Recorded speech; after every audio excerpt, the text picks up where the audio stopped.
This anime was opened by showing a city in Japan and a youngster who was wandering off in fantasy land on a city transport. Yet, before the railroad tracks, the brakes on the transport he was going on fizzled, and a mishap killed numerous casualties, including that teen named Amikawa Haruto.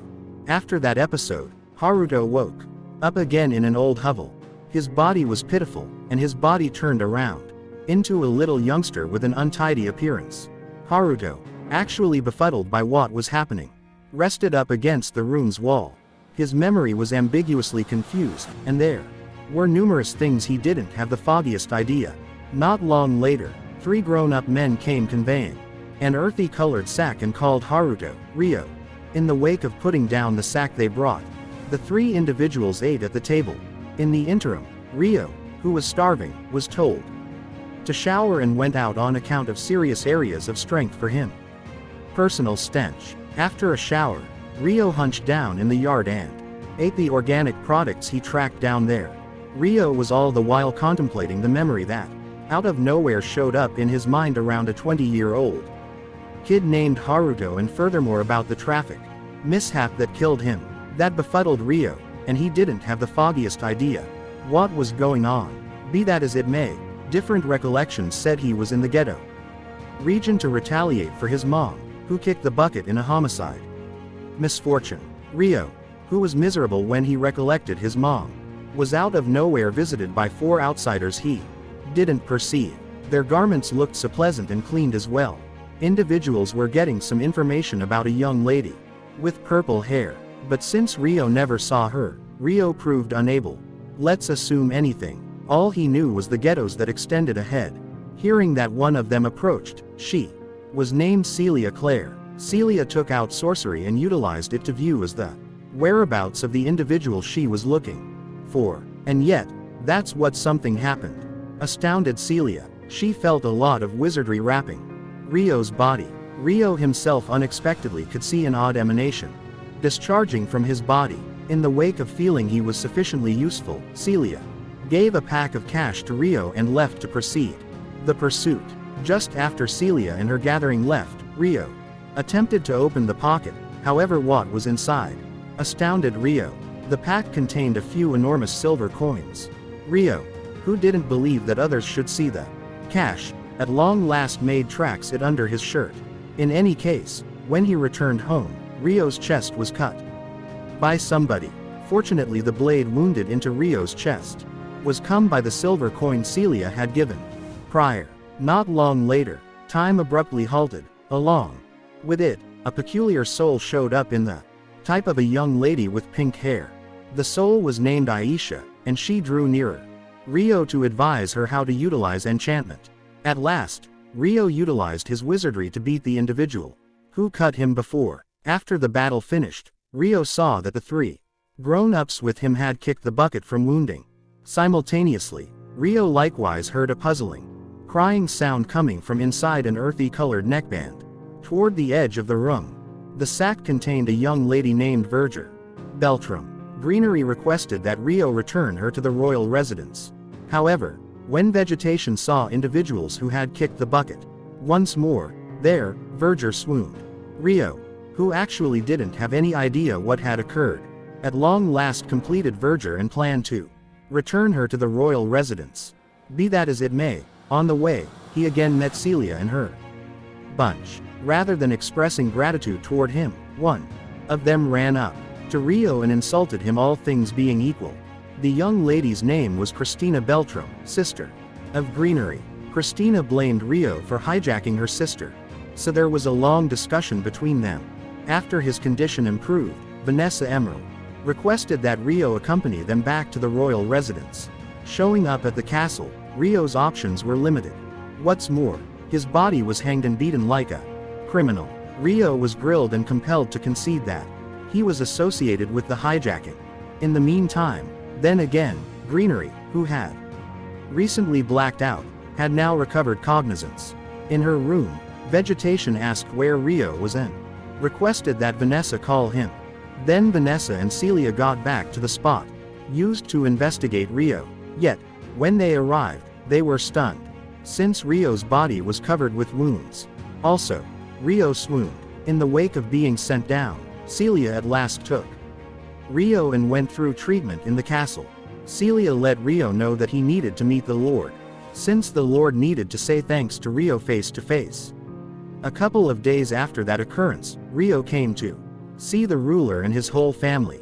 Rio got a grant to learn at the Beltrum Realm Institute as a compensation for saving the princess. Be that as it may, since Rio actually couldn't peruse and compose, Celia assisted Rio with showing him by and by. However, when Rio began chipping away at the inquiries given, Celia was shocked on the grounds that all the answers that Rio composed had no mix-ups, and, indeed, even Rio himself said that the inquiries were so straightforward. He could recall everything on the grounds that, truth be told, in Rio's past life, he was an understudy at a college in Japan. The following day during sword examples, Rio was requested that by the mentor assault his body, and this astonished different understudies, particularly the sword style that Rio showed they had never seen previously. Considerably later, Rio, who took the school test, made every one of the understudies fall into a ruckus. Since his grades were awesome, and his situation was on a similar level as Christina, the princess. Then continuing on a long time since Rio came to the Beltrum realm and concentrated on there, Rio was chosen to be one of the 3 individuals addressing the primary school division to partake in the competition between the realm's knights. Yet, Rio's being picked made different understudies from honorable families not have any desire to acknowledge him, since to every one of them, regardless of the conditions, Rio was only a plebeian and didn't merit that honor. Yet, the mentor said the not entirely settled the choice, so they needed to acknowledge it, as it or not. That's what Celia said, assuming Rio's outcomes were great in the competition. Then it was logical that Rio would be enrolled to turn into a knight. Indeed, even before graduation day. Be that as it may, Rio himself denied it. Rio advised Celia that he would have rather not become a knight. He needed to turn into a drifter and went to an eastern region called Yagumo, where his folks were conceived. The following day the competition between regal knights began. Startlingly, the individual who turned into Rio's rival was a knight chief who had once tormented and cross-examined him. His name was Charles Arbor. At last, Rio dominated the coordinate with a strange blade style. Charles, disappointed as a result of his loss, attempted to encourage himself by drinking and becoming inebriated with one of the imperial aristocrats, Reese Vulpe. Charles let Reese know that the youngster who had beaten him was associated with being involved in the hijacking of Princess Verger 5 years back. This made Reese recalled the occurrence in a ghetto town that bombed his arrangement. In Beltrum Imperial Foundation Primary School, the understudies would do their investigating practice in the woods. Since Rio was considered pointless, he was, as it were, told to convey the gear of different understudies. At long last, the understudies started to enter the woods. Furthermore, were engaged with a perilous circumstance. In a fight against beasts, one understudy, Stuart Huguenot, was harmed. His body influenced and collided with greenery until vegetation at long last fell into the chasm. Fortunately Rio, who saw the episode, hurried to help her. At long last, Rio figured out how to toss vegetation back, finished the bluff. Simultaneously, he tumbled to the lower part of the pit. However, all things considered, Rio was saved thanks to the breeze wizardry he utilized not long before his little body hit the ground. Then again, the understudies crushed the beasts that went after them. Christina asked who had pushed greenery so that she tumbled off the bluff. In any case, Stuart had a plausible excuse that he was a casualty. Rio, who had gotten back to the top of the precipice, heard their disturbance. That made Rio figure he could never again get by in the Beltrum realm, since, right now, his position had been defamed and considered as somebody who had hurt the ruler's little girl. For that, Rio chose to leave the realm. What's more, began his excursion to a land called Yagumo. He would get back to where his folks were conceived. In the early evening, in the castle, Celia, strolling down the lobby, unexpectedly heard a discussion occurring in the Lord's room. One of the honorable Huguenot families conveyed out the discussion and asked Lord Garcia not to uncover the offender in the occurrence, where Verger fell into the pit to people in general, since, supposing that were finished, it would decline the family's picture and caused insecurity inside the Beltram realm, so the best way to forestall that they would be able just make Rio a suspect on account of the fell of greenery misfortune. That evening Celia, who was concerned, was visited by Rio. Rio apologized and made sense of what had occurred. Other than that, he likewise let Celia know that he would leave the realm and proceeded with his excursion to Yagumo. Rio guaranteed that on his way, he would constantly send letters, yet with an alternate name, Haruto.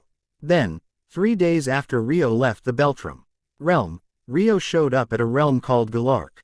While Rio was strolling around searching for food, on the lookout, he went over a shop selling pasta in cooked dishes. Indeed, even the shop called the food they sold by the name of noodles. Rio, who heard that name, was quickly astounded.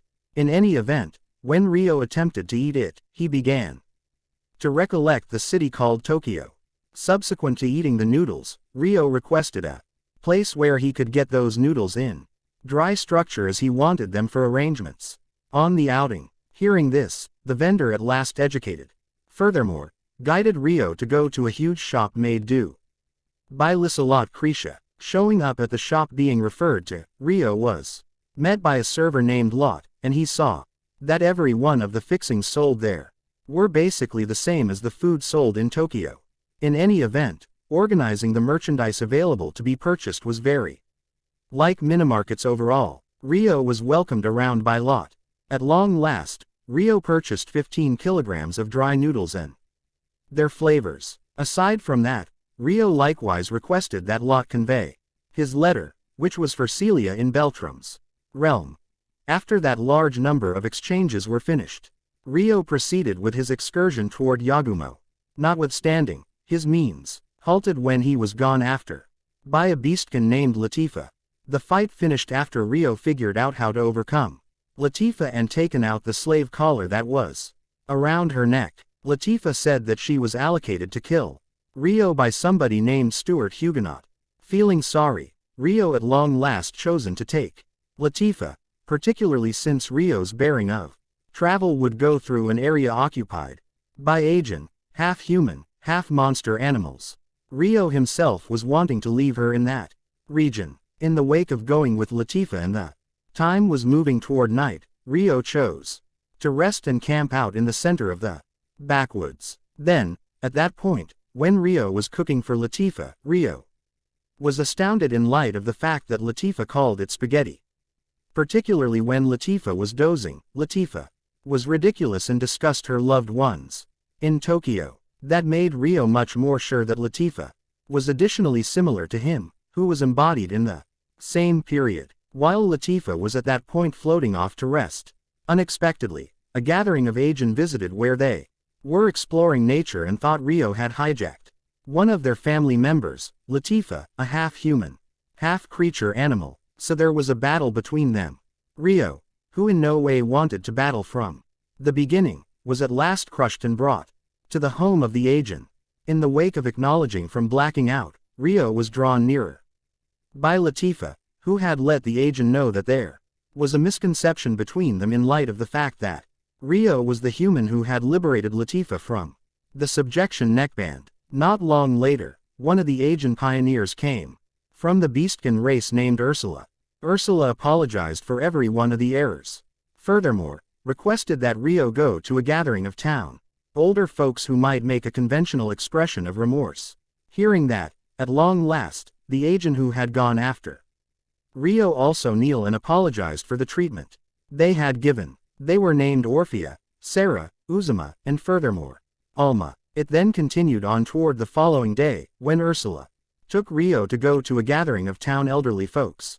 Rio had gotten some information about the world tree in the center of the woods, which astounded Ursula, since, as per her, on the off chance that somebody didn't have high information about spirits, they wouldn't have the option to see it. Subsequent to talking for a surprisingly long time, they at last shown up at the gathering place.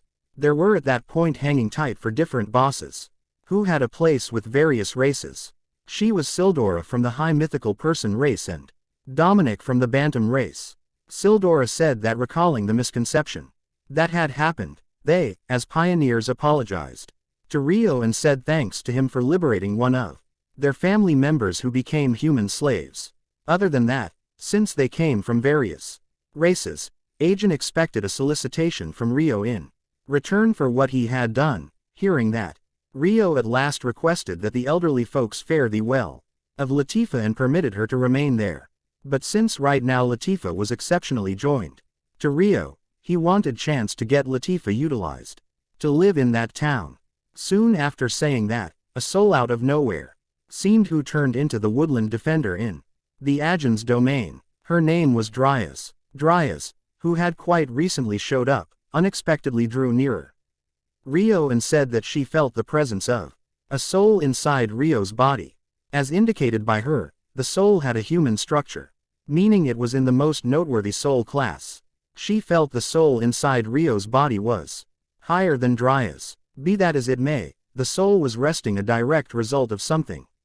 Dryas herself didn't have the foggiest idea. Dryas said that a long time back, the spirits in human structure were lost in the conflict of the divine beings against the evil spirits, and they were called the 6 extraordinary spirits. After the gathering, Rio was welcomed by Orphea to visit a house that he would use as a home in the domain of the Aegean.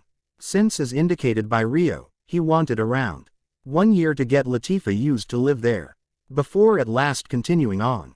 Then 1 year passed since Rio and Latifah came to Aegean town. Rio had the pleasure of being their closest companion, though Latifah would be formally made a part of the townspeople. To celebrate everything, they would make a celebration.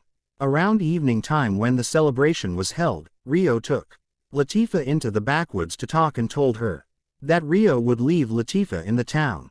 The scene then, at that point, moved to Reese and a worker flying up the griffin. They would take the eggs to a spot made by Product Structure's home. Subsequent to getting one of the eggs, Reese left his worker in the woodland alone.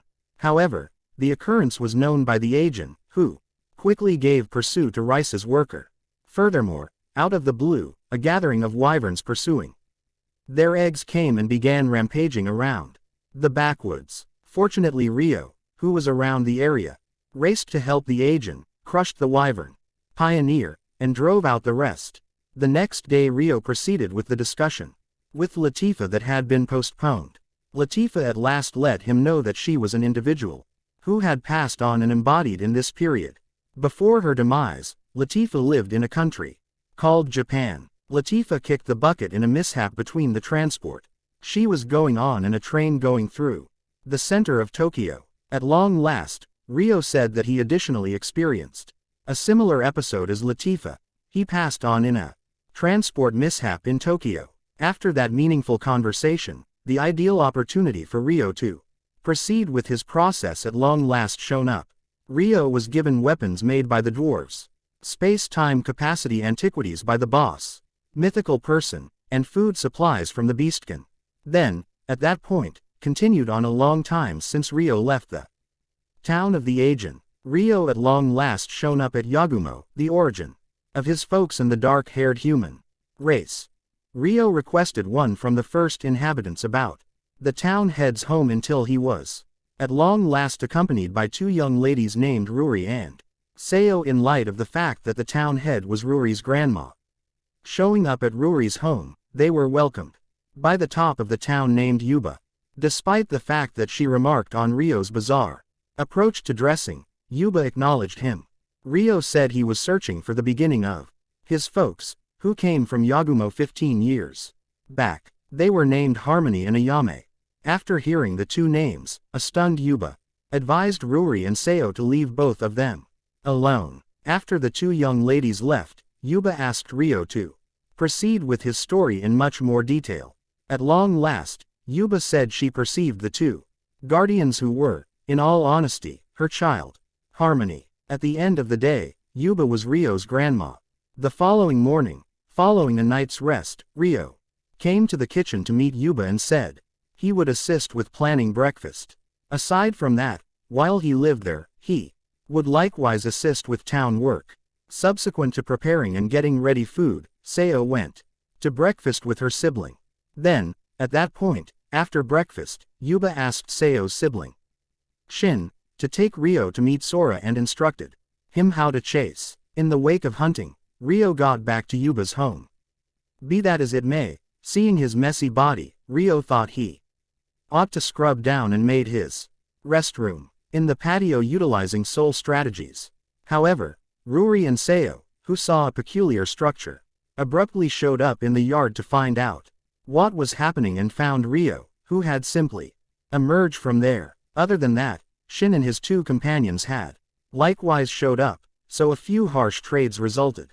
Then continuing on subsequent to being with Yagumo for a surprisingly long time and accomplishing town work, Ryo was asked by Yuba to accompany them when they were offering horticultural produce to the realm's domain. Not long later, a few group were heard running and shouting that the townspeople were battling. They were Shin and a man named Gon, one of the town head's children from an adjoining town. Their battle broke out on the grounds that Shin got Gon entering the restroom where his sister. What's more, Ruri cleaned themselves. The battle was come by Yuba, who right away requested the reason from Gon's appearance to their town. Gon said they were headed to the capital. Yet, their truck stalled. They chose to come to the town and inquired for a spot to go through the evening. After Gon and his companions left, Shin inquired Yuba to permit his sister to remain in the house. For some time, Shin was stressed over Gon being there, particularly since they had just been distant from everyone else up until this point. That evening just prior to falling asleep, Ryo met Ruri and Seo to give them a relic, and afterward requested that they put it in the corner of the room. Also, with practically no doubt at all, they at last concurred. The night passed promptly in the first part of the day. Joined by Yuba, Ryo assisted Take with mindful of the yields and isolated them into 3 parts. The first was for utilization by the locals. The second was for charges, and the rest would be offered to the city. During their exercises, Yuba was unexpectedly visited by somebody named Adventure Hayate, an expense official from the realm. Following a day of really looking at the occupants' harvests, Hayate would remain in the town short term, prior to proceeding with his work the following day. However, around midnight, Gon and his bunch abruptly came to Yuba's home and attempted to go after Ruri. Fortunately, that episode was known by Ryo through the antiquity he gave previously. At last, Ryo beat Gon brutally. Hayate halted the beating since he saw Gon's exceptionally stressing condition. Hayate said that what Gon had done was a major wrongdoing. They will be detained in the illustrious capital in return for the wrongdoing. The following day, the illustrious gatekeepers came. Subsequent to getting data from Hayate, they would carry Gon and his gathering to the capital. What's more, they would likewise go with the occupants, who might sell their harvests there. Before the officials left the assessment, Yuba sent a letter to Hayate's dad. Showing up in the capital, Ryo and Seo, who around then was searching for flavors at the market, came by a spot that sold trinkets. Also, embellishments. Afterward, Ryo purchased a hairpin and gave it to Seo as a gift from him. That made Seo felt exceptionally blissful. Then again, Hayate, who had shown up in the capital at this point, came to meet his dad and gave him the letter that Yuba depended. Hayate's dad, Adventure Goki, read the letters, items, and he was stunned. Then continuing on toward Ryo, who had quite recently shown up at the hotel visited by Hayate and his folks. Subsequent to getting to know one another, Goki told Ryo that he and his better half used to serve Karasuki Ayame, the mother of Ryo, who was none other than the princess of the Karasuki regal family. Other than that, Goki additionally told all that he had some awareness of Harmony, Ryo's dad. After he recounted his story, Goki said he welcomed Ryo to the royal residence to meet the remainder of his family. The following day, joined by Goki, Ryo came to the royal residence and confronted the sovereign and the lord, who were, in all honesty, his grandparents. There was a discussion between them about the biography of Ryo's folks. At last, Ryo referenced that he was on his method for avenging his mom, who was killed by somebody named Lucius Orgel. Hearing this, the lord named Karasuke Homura said that he could figure out Ryo's sentiments. For that, he surely couldn't forestall it. Notwithstanding, Homura needed to affirm his grandson's capacity by having him go up against Goki, who had been known as an unmatched samurai. At long last, Goki was crushed by Ryo.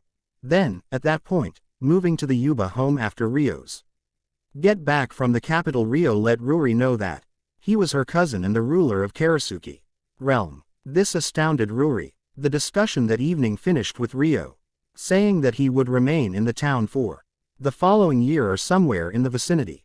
During that year, time kept on elapsing. Ryo learned numerous things and aided the occupants with new information that he brought from a adjoining realm. One day in the rice fields, Ryo drew nearer Seo, who was establishing rice. Ryo felt that day was the right day to tell Seo that his takeoff from the town would be after the collect season. That caused Seo to feel extremely miserable. In any case, Seo acknowledged she could not do anything to keep Ryo from leaving. At night, Seo brought her bitterness home. Furthermore, Shin, her more seasoned sibling, found it. Time flew, and the days went by so quick. At long last, the collect season had shown up, demonstrating that Ryo just had a couple of days left to remain in the town. Around the same time, Seo met Ryo and asked him to secretly talk. There Seo communicated her sentiments. In the wake of paying attention to the sentence, Ryo was amazed. Be that as it may, said he was unable to reimburse Seo's adoration. That made Seo felt exceptionally miserable once more. The following morning, when the sun had not yet ascended from the skyline, Ryo was at that point planning to leave the town. He expressed farewell to Ruri and Yuba, who sent him off to the yard.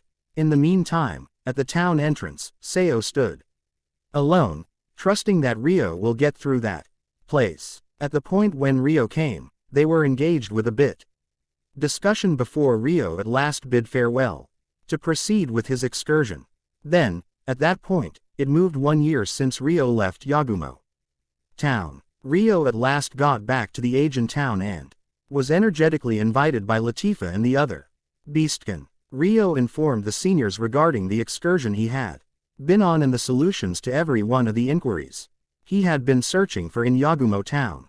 Aside from that, this time, Ryo additionally could just stay for a brief time frame at Ajin's town, since he needed to get back to Beltram to meet somebody right away. The following morning, when Ryo awakened from a night's rest, he was amazed by the appearance of a stripped lady dozing close to him. It made a tumult in the entire house.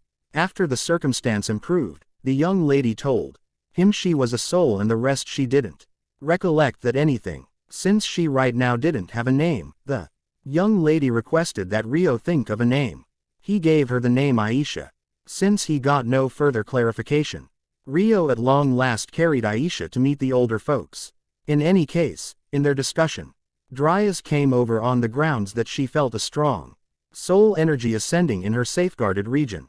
Subsequent to getting to know Aisha, Dryas said that Aisha was a soul she didn't have the foggiest idea about. So to figure out more, Dryas would get some information about components Aisha could utilize. Be that as it may, the response amazed Dryas and individuals who were there. Aisha could utilize a wide range of components, and to demonstrate it, Dryas brought them close to the world tree and let Aisha battled with Ryo.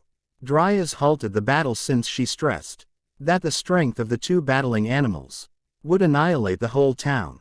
After the preliminary fight, time proceeded to go so quick, and it came to when Ryo was going to leave once more. Prior to leaving, the seniors gave Ryo an instant transportation precious stone so he could get back to the town rapidly. This time Ryo wanted to get back to Beltram to meet Celia, the educator who had been credited with showing him numerous things when he first lived in the royal residence. Showing up at the Beltram's realm, Ryo changed his hair variety utilizing a curio given to him by a senior in Ajin town. Ryo said that he would penetrate the institute to meet Celia there. Around evening time, with the assistance of Aisha, Ryo at long last figured out how to enter the foundation and showed up at The room where Celia used to be. Be that as it may, when he found it, Rio didn't meet anybody. Indeed, even the books that Celia used to concentrate on weren't there by the same token. Knowing this, Rio requested that Aishia's assistants find somebody who could tell Celia's whereabouts. Furthermore, extricated data from him by spellbinding that individual. Until at last, they found one individual and began asking numerous things. That individual said Celia was in the regal royal residence, sitting tight for her wedding service with Charles Arbor, which would happen tomorrow first thing. In the wake of hearing that, Rio, astounded, rapidly chosen to invade the castle and inquired Celia herself what had occurred. Utilizing Aishia's capacities, Rio penetrated the royal residence effectively and met Celia in her room. Astounded by the abrupt gathering, Celia reflexively drawn closer and embraced Rio energetically. They took part in a little discussion and thought back about the past. In their discussion, Rio inquired about the reality of Celia's union with Charles. Since as per Rio himself, Charles was not a decent aristocrat, so the two of them knew Charles's mentality. In any event, when he was close to nothing, Rio was tormented by Charles and compelled to admit as a feature of individuals engaged with grabbing the Lord's little girl, greenery. In any case, the response that emerged from Celia's mouth made Rio still not figure out the circumstance. Indeed, even Celia said something with the goal that Rio would be able leave right away. Outside, Rio, who couldn't acknowledge what is going on, addressed Aisha. He said that he would figure out more about the purposes for Celia and Charles's marriage. Then, at that point, came the day when Celia and Charles's wedding would occur. Yet, before that could occur, Celia was visited by Charles's 6 different spouses. They discussed their status when Celia turned into Charles's 7th spouse. Fortunately, Christina halted to the agonizing discussion. After Charles's spouses left, Christina and Celia discussed greenery leaving the castle with a few aristocrats from the Huguenot family. After the discussion, Charles took Celia, utilizing a brilliant carriage to encompass the city. However, when the gathering showed up before the church, the watchmen were astounded by an assault that came from somebody. That individual was Rio. Rio went after the whole soldiers and furthermore ventured on Charles's body until Charles proved unable to move. Plus, a man embraced Celia's unimposing body. Furthermore, guided a blade to her neck. Through clairvoyance, Rio let Celia know that he was acting to remove Celia from that spot.